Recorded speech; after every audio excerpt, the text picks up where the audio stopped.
जो लोग राहुल गांधी के फेक नैरेटिव में फंस रहे हैं कि वोटों की चोरी हो रही है, वोटों की चोरी हो रही है, उन लोगों को यह पता होना चाहिए कि राहुल गांधी की मां एंटोनियो माइनो 1980 में अपना पहला वोट दे चुकी है भारत में, जबकि वो इस देश की नागरिक बनी थी 1983 में। यानी नागरिक बनने से पहले ही वो अपना वोट डाल चुके थे और उनका वोटर लिस्ट में नाम भी था। ये सब इसलिए हो पाया क्योंकि उस समय इंदिरा गांधी इस देश की प्राइम मिनिस्टर थी और ये शाही परिवार जैसे चाहता था वैसे जीता था, जैसे चाहता था वैसे फैसले होते थे और इन सबको नहीं लगता कि इनके लिए कोई भी दस्तावेज किसी भी प्रकार से जरूरत रखता है। इन्हीं इंदिरा गांधी के सुपुत्र थे राजीव गांधी, जो 1989 में अपना चुनाव हारे थे और चुनाव हारने के पीछे उन्होंने कारण बताया कि भाई ईवीएम से चुनाव होने चाहिए, ये बैलेट पेपर में चुनावों की चोरी हो रही है। और राजीव गांधी के बेटे राहुल गांधी आजकल ये कह रहे हैं कि ईवीएम खराब है, ईवीएम हैक है, इलेक्शन कमीशन खराब है, यहां वोटों की चोरी होती है, इसलिए बैलेट पेपर पर वापस आओ। और कारण क्या है? बीजेपी बार बार कैसे जीत रही है?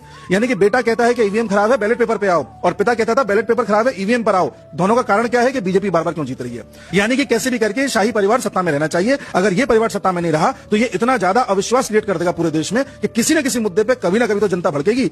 कभी राफेल का मुद्दा उठा दो कि चौकीदार चोर है, चौकीदार चोर है, बाद में उसके लिए राहुल गांधी को सुप्रीम कोर्ट से माफी भी मांगनी पड़ी थी कि हाँ मैंने ऐसा कहा, ये बात सही नहीं थी। उसी प्रकार से इन्होंने कहा कि ये मोदी सब चोर ही क्यों होते हैं। उसी प्रकार से इन्होंने अग्निवीर के मुद्दे पर झूठ बोला था कि एक सैनिक शहीद हो गया, उसको मुआवजा नहीं मिला, जबकि पता चला कि मुआवजा मिल चुका था। उसी प्रकार से राहुल गांधी ने एक झूठ और बोला था कि 2020 में चाइना गलवान में घुस आया है, भारत की जमीन पर कब्जा कर लिया है। इस बात को लेकर के जब उन पर केस हो गया तो अभी हाल फिलहाल में अदालत ने बोला था कि राहुल गांधी अगर आप सच्चे भारतीय होते तो ऐसे नहीं बोलते। और इसी लाइन पर चलते हुए राहुल गांधी ने पिछले साल लोकसभा चुनाव से पहले भी एक मुद्दा चलाया था कि ये संविधान बदल देंगे, आरक्षण हटा देंगे, और झूठी झूठी क्लिप चलवाई गई थी, एआई से बनी हुई क्लिप चलवाई गई थी। मतलब कैसे भी करके लोगों को किसी भी मुद्दे पर इतना भड़का दो कि लोग कैसे भी मोदी के खिलाफ भड़क जाएं।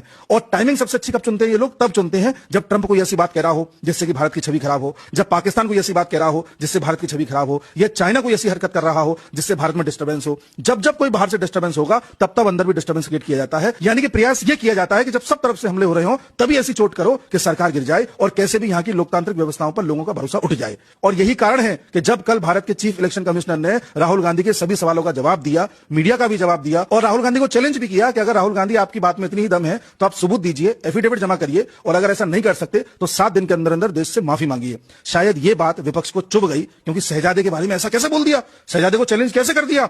और अब ये बात चल रही है विपक्ष में, कांग्रेस में, कि चीफ इलेक्शन कमिश्नर के खिलाफ महाभियोग लेकर के आएंगे, इंपीचमेंट लेकर के आएंगे, उनको किसी भी प्रकार से पद से हटाएंगे। ये है इस कांग्रेस से, इस शाही परिवार से चैलेंज रखने का नतीजा।